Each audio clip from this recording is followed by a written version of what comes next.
최근에 들어서 항상 이 고린도후서 말씀이 너무 좀 마음에 와닿아서 여러 번 읽고 있는 가운데 오늘은 이 말씀으로 함께 은혜를 나누고 싶어서 본문을 선택하였습니다. 이 본문을 보면 우리가 낙심하지 아니하노니라고 이야기하는 것을 보아서 우리가 누구든지 알 수 있겠지만 충분히 낙심할 만한 그런 상황과 어려움에 처해 있다라는 것을 알 수가 있고, 또한 우리의 겉사람은 낡아지나 우리는 늙어가고 있는 과정 중에 있는데 어느 순간 깨닫지 않습니까? 내가 1년 전에는 굉장히 내가 어렸었구나, 젊었었구나. 1년 전에는 어디가 아프지 않았었는데 이제는 어디가 아프고 그것 때문에 너무 힘들기도 하고, 그리고 내가 몇 년 전에는 어떤 것들을 했었었는데 이제는 그것도 못하고 저것도 못하고 아무것도 할 수 없구나 라고 되어 있는 것처럼, 겉사람이 후패하여져서 겉사람이 나는 이제 늙어간다는 것을 어느 순간 깨달을 때가 있습니다. 모든 사람이 그렇죠. 그리고 그것을 깨달을 때마다 두려운 것이 우리 인생이 이제 정말 이제 조금씩 모래성처럼 이게 허물어질 듯 허물어져 가는 것이 아닌가라는 그러한 마음들이 있습니다. 그러나 여러분, 그 말씀에 이어서 우리의 속사람은 날로 새로워지도다. 그러니까 우리의 사람은 영혼과 육체의 연합으로 생명을 이어서 가는 것입니다. 그래서 이 땅에 살아가는 동안은 하나님께서 영혼과 육체에 모두 은혜를 베풀어 주셔서 그 영혼과 육체가 하나 되어서 삶을 살아가는 것입니다. 그러면 절반은 영적인 삶을 살고 절반은 육적인 삶을 사느냐? 그건 아니에요. 그건 아니에요. 희한하게도 하나님께서 우리 모두에게 영혼에도 은혜를 베풀어 주셔서 영혼도 생명을 얻어 살게 하시고 육체에도 은혜를 베풀어 주셔서 육체의 힘을 얻게 해서 살아가게 하는데, 이 하나 된 우리의 삶은 영혼과 육체 둘 중에 하나가 주장하면서 살아가게 되어 있습니다. 그러니까 어떻게 살아가느냐? 하나님을 믿고 변화되어서 그 영혼이 이 힘든 육체를 이끌고 살아갈 때가 있어요. 뭐냐면 하나님 앞에서 거듭나고 자신의 영혼이 변화되어서 깨닫고 난 이후에 내가 삶을 이렇게 살아가야 되겠다. 영혼이 자기의 모든 인생을 교훈하고 채찍질하고 때때로는 위로해주고 때때로는 힘을 북돋아주면서 이렇게 해야지 라고 하면서 영혼이 육체를 이끌고 갈 때도 있고, 이끌고 갔다 될 때도 있고, 또는 그 반대의 경우도 있다는 거예요. 육체가 영혼은 이렇게 하면 안 되는데 라고 생각하지만 육체가 좀 더 눕자, 좀 더 쉬자, 좀 더 참지 못하고 성질 날 때는 성질도 한 번씩 부려가면서 하고 싶은 거 한 번씩 실컷 하면서 이게 인생이 한 번뿐인 인생 아니냐 이렇게 하면서 이 영혼은 이러면 안 될 것 같은데 라고 찝찝한 마음이 있지만 육체가 영혼을 확 이끌고 갈 때가 있다라는 것이죠. 그래서 우리의 인생, 우리의 한 사람의 온전한 삶은, 생명은 영혼과 육체 둘 중에 하나가 이끌고 가면서 살아간다는 것입니다. 그래서 분명히 이것을 알고 조심하면서 살아가야 돼요.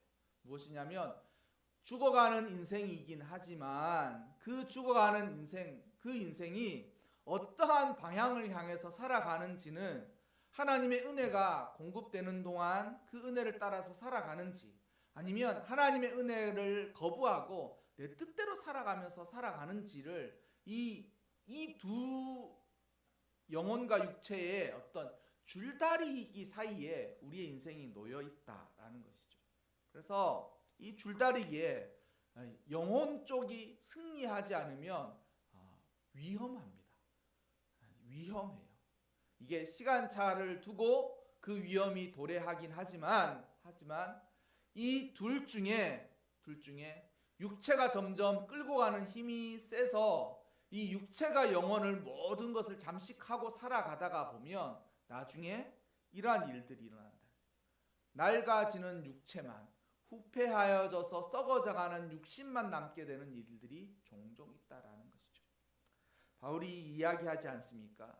우리가 낙심하고 어려울 그때에도 우리의 육체가 늙어가고 겉사람이 이 조금씩 낡아져 가는 것은, 고장나가는 것은, 죽음으로 향해 가는 것은 당연한 일이지만 그것으로 끝나지 않고 놀라운 하나님의 은혜가 있는데, 우리의 속사람이 날마다 세워져요. 우리의 영혼이 새롭게, 마치 새롭게 주님을 처음 만났을 때 그 이전까지는 하나님을 모르다가 어느 순간 어느 계기로 우리가 하나님을 하나님이 살아계시는구나, 말로만 듣던 그 하나님이, 성경책에 쓰여만 져 있던 그 하나님이 내 삶과 나에게 다가오셔서 하나님이 말씀하시는구나, 하나님이 엄연히 살아계시는구나를 깨닫고 자신의 영혼이 거듭날 때가 있지 않습니까? 그것을 우리가 중생이라 그래요. 거듭남이라 그래요. 근데 그 중생이 한 번으로 그치지 않고 중생한 이후에는 하나님의 은혜가 공급되고 그 은혜를 온전히 우리 영혼 가운데 받아들일 때마다 영혼이 새로워지는 거예요. 그래서 그것을 갱신이라 그래. 중생한 이후에 영혼이 마치 어제랑 다른 내가 된 것 같아. 우리가 삶을 살다가 그럴 때가 분명히 있습니다. 똑같은 삶을, 비슷한 인생을, 비슷한 어제와 같은 오늘과 같은 내일을 사는 것 같지만 어느 순간 어제랑 정말 다른, 내 영혼이 스스로 정신을 차리고 정말 하나님 앞에서 깨어있고 정신이 정말 쇄신되어서 내 영혼이 확 달라진 것 같은, 잠을 자고 일어났는데 새로워진, 세상이 정말 새로워진 것 같은 그런 느낌이 있는 것을 갱신, 쇄신이라고 하는데, 이것이 속사람이 새로워지는 경험이에요. 여러분 모두 이런 여러분의 속사람이 새로워져서 날마다 새로워지는 삶을 살아가시기를 축원합니다. 정말 이러한 삶을 살아야 돼요. 이러한 삶을 살았던 사람들이 누가 이러한 삶을 많이 살았느냐면, 제가 이렇게 보면 인생에 어떤 성공을 이룬 사람들이 그래도 이러한 경험을 많이 했나 봐. 그래서 이러한 경험이 종교적인 경험입니다. 하나님의 은혜 안에서 이루는 경험입니다. 근데 이거와 비슷한 경험을 한 사람들의, 누가 그런 이야기를 많이 하느냐? 자기계발서를 쓴 사람들. 자기가 성공한 이후에 내가 성공한 어떤 지혜나 성공한 어떤 이치, 그런 깨달은 것들을 쓴 사람들의 이야기를 보면 그 사람들은 그냥 성공을 위해서 살아갔지만 그런 모멘트가 있어요. 그 순간이 있어요. 근데 힘들고 어렵고 막 살다가 어느 순간 이렇게 살면 안 되겠다, 이렇게 정말 좀 달라지고 싶다, 진짜 이렇게 해갖고는 죽도 밥도 안 되는데 어떻게 진짜 달라지고 싶다라는 마음이 간절하였다가 그 간절함이 어떤 계기를 통해서 그 사람을 확 변화시키고 난 이후에 그 사람이 마치 달라진 삶을 살아가는, 그러니까 달리기를 하는데 그 이전까지는 결승점을 향해서 달려가는 게 아니라 결승점을 등에 지고 거꾸로 달려가다가, 왜 저기 결승전에 가서 내가 1등을 하고 싶은데 왜 이게 안 될까라고 하면서 이렇게도 해보고 저렇게도 하다가 어느 순간 이렇게 살면 안 되는구나 라고 생각하고 자신의 몸을 180도 방향을 돌려서 결승점을 등에 지는 것이 아니라 결승점을 바라보고 달려가는 느낌을 이제 달려가기 시작하면서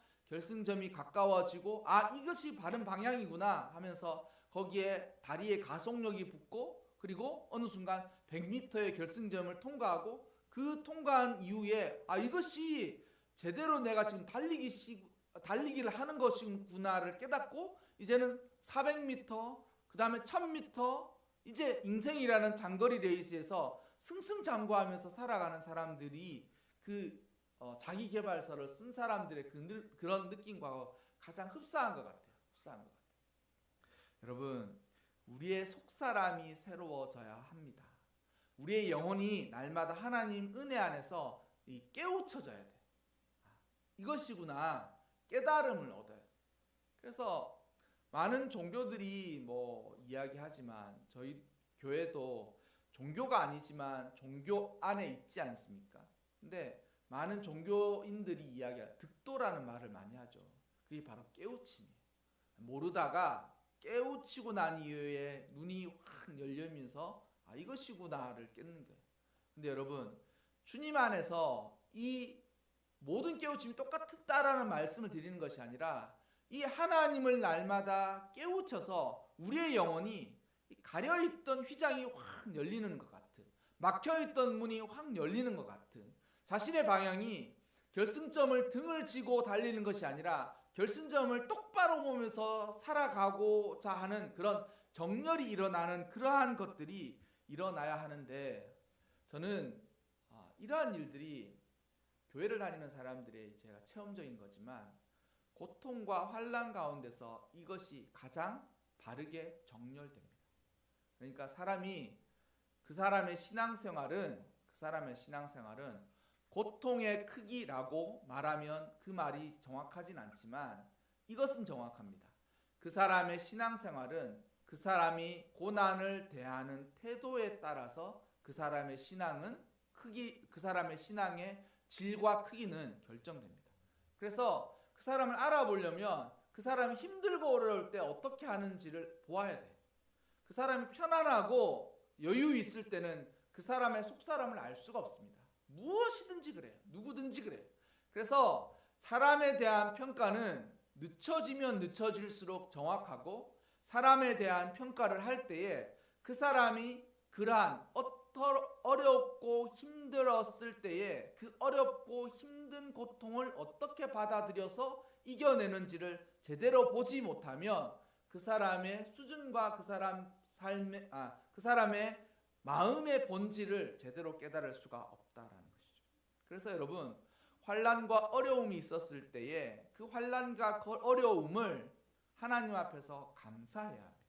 왜냐하면 우리 모두를 이렇게 갱신시켜줘요. 새롭게 변화시켜주는 너무나도 좋은 기회라는 것이죠. 때때로는 그것이 하나님이 허락해 주신 은혜 안에 한 방편들이에요. 하나님께서 왜 그렇게 어렵게 하셨느냐? 하나님을 잘 섬기라고. 하나님을 잘 섬길 수 있도록 그렇게 하나님께서 방향을 잡아 주신 것이죠. 또한 그 어려움을 통과하면서 우리가 깨닫는 것이 있는데, 그것은 무엇이냐면 하나님을 깨닫는 것뿐만 아니라 하나님을 섬기는 것이 얼마나 영광스러운지를 깨닫게 해주시는 거예요. 세상 가운데 세상에 휩쓸려 살면서 사람들은 자신이 세상을 다스릴 수 있을 거라고 생각하는 거예요. 이게 사람들의 가장 큰 착각들이에요. 사람들이 그냥 이 땅을 이만큼 살다가 물론 걸출한 사람들이 있고 또 그에 비해서 평범한 삶을 살아가는 사람들이 있겠지만 그건 정도의 차이일 뿐이지, 사람들은 인생을 열심히 살면 열심히 사는 만큼 자신의 삶이 달라질 것이다 라는 그러한 전제를 가지고 세상을 살아가는 것입니다. 근데 그것은 아주 어리석은 사람들의 삶의 본질이에요. 그렇게 살아가는 것은 어리석음을 나타내는 것이라는 것이죠. 그러면 목표를 향해서 살아가지 말라는 말입니까? 그 말을 하는 것이 아니에요.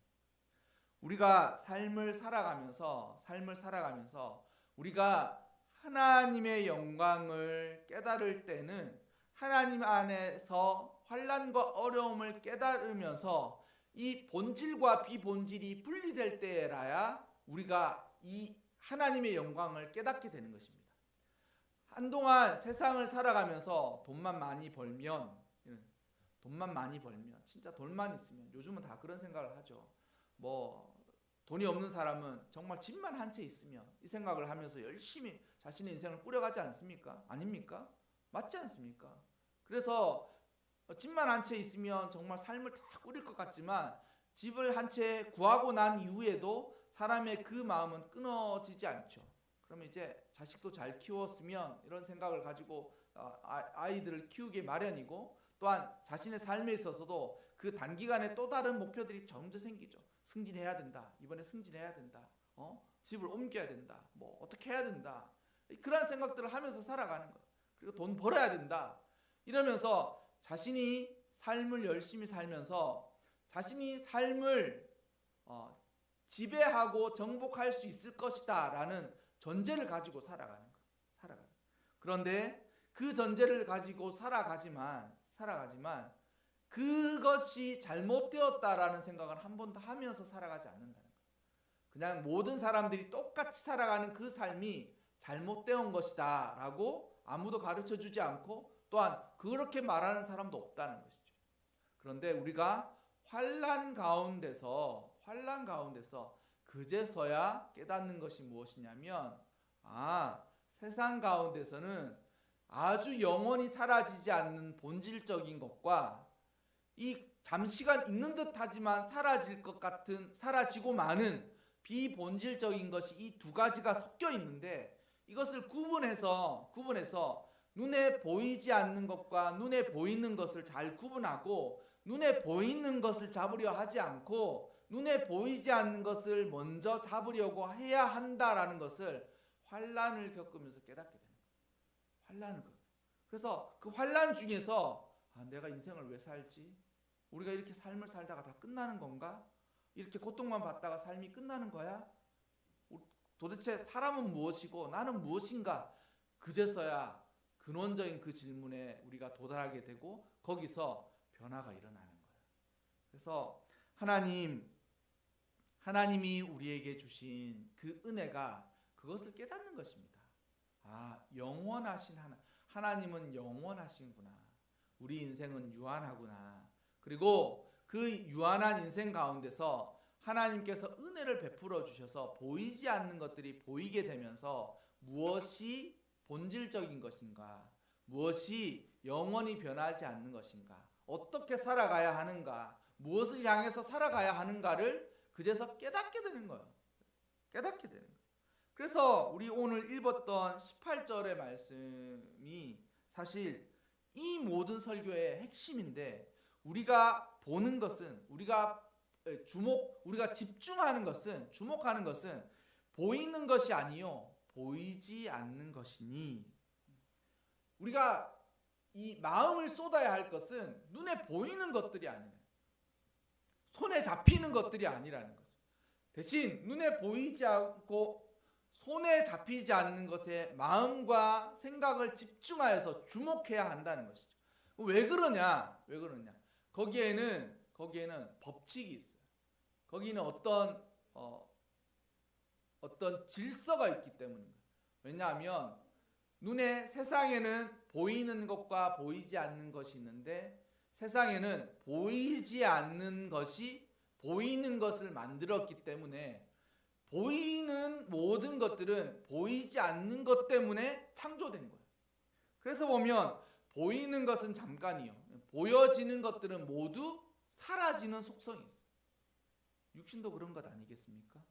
우리 육신도 여러분 건강하고 힘이 있을 때는 모르겠지만 우리의 이 기력이 조금씩 사라지는 거예요. 조금씩 사라져가는 거예요. 단지 우리가 그걸 다 갑작스럽게 느끼지 못하기 때문에 조금씩 사라져가는 거예요.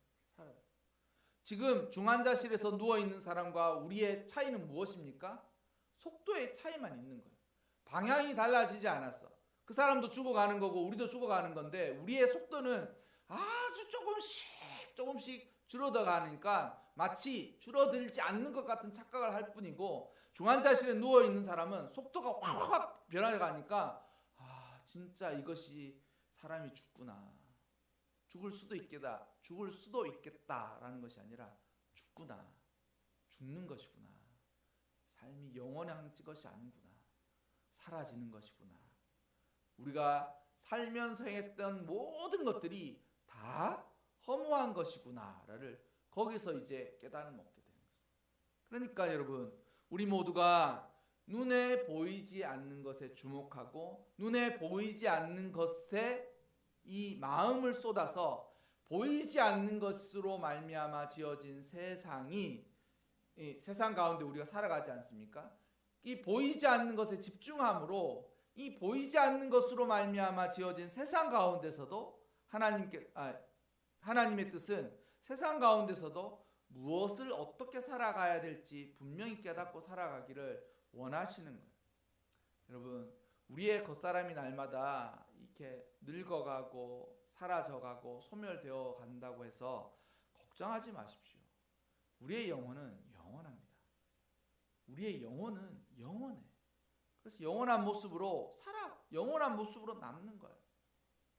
그래서 이 땅에서 살아가는 동안 우리가 해야 할 중요한 것이 무엇이냐면 우리의 영혼이 주님 앞에서 맑고 바르고 거룩하고 정결하게 살아가는 것을 힘써야 된다는 거죠. 그렇게 살아가면 세상이 보이지 않는 것들로 말미암아 창조되었기 때문에 보이는 것들이 따라오게 마련이라는 것입니다.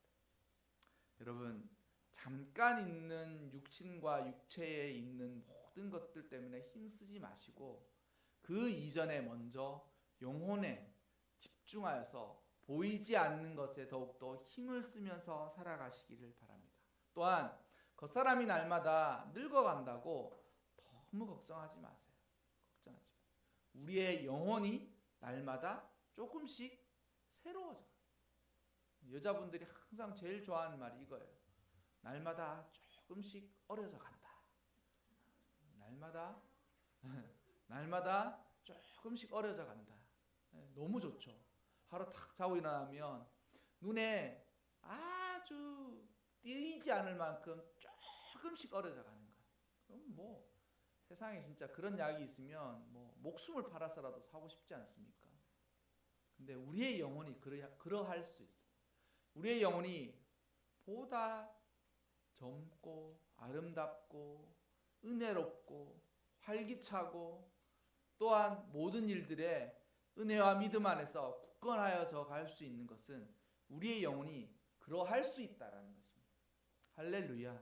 할렐루야. 그리하여서 여러분, 우리가 살아가는 신앙의 삶 가운데서 날마다 겉사람이 후패하여 늙고 낡아지는 것에 대해서는 우리가 어떻게 할 수 없지만 우리의 영혼만은 하나님을 좀 더 경외하고 하나님을 믿음으로 살고 또한 삶 가운데서 하나님께서 베풀어 주신 놀라운 은혜를 깊이 깨달아서 그러한 삶을 꼭 살아가시기를 바랍니다. 우리가 주목하는 것은 보이는 것이 아니요 보이지 아니하는 것이니 라고 되었습니다. 그리고 보이는 것은 잠깐이지만 보이지 않는 것이야말로 영원하지 않습니까? 그리하여서 환난 가운데 하나님께서 우리를 베풀어 주신 게 아니라 그때는 느낌이 내동댕이 쳐져 있는 것 같죠. 하나님 나를 이렇게 환난 가운데 집어 던진 것 같지 않습니까? 하지만 그곳에서 깨우쳐져 가는, 놀랍게 깨달아져 가는 그러한 계기를 삼으셔서 날마다 우리의 속사람이 강건하고 새로워지고 은혜 가운데서 깊은 깨달음으로 살아가시기를 바랍니다.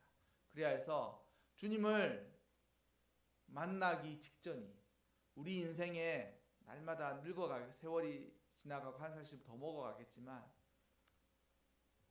우리의 인생의 마지막 날이 주님을 가장 깊이 알고 주님을 가장 사랑하는 그러한 날들이 되시기를 주님의 이름으로 축원합니다.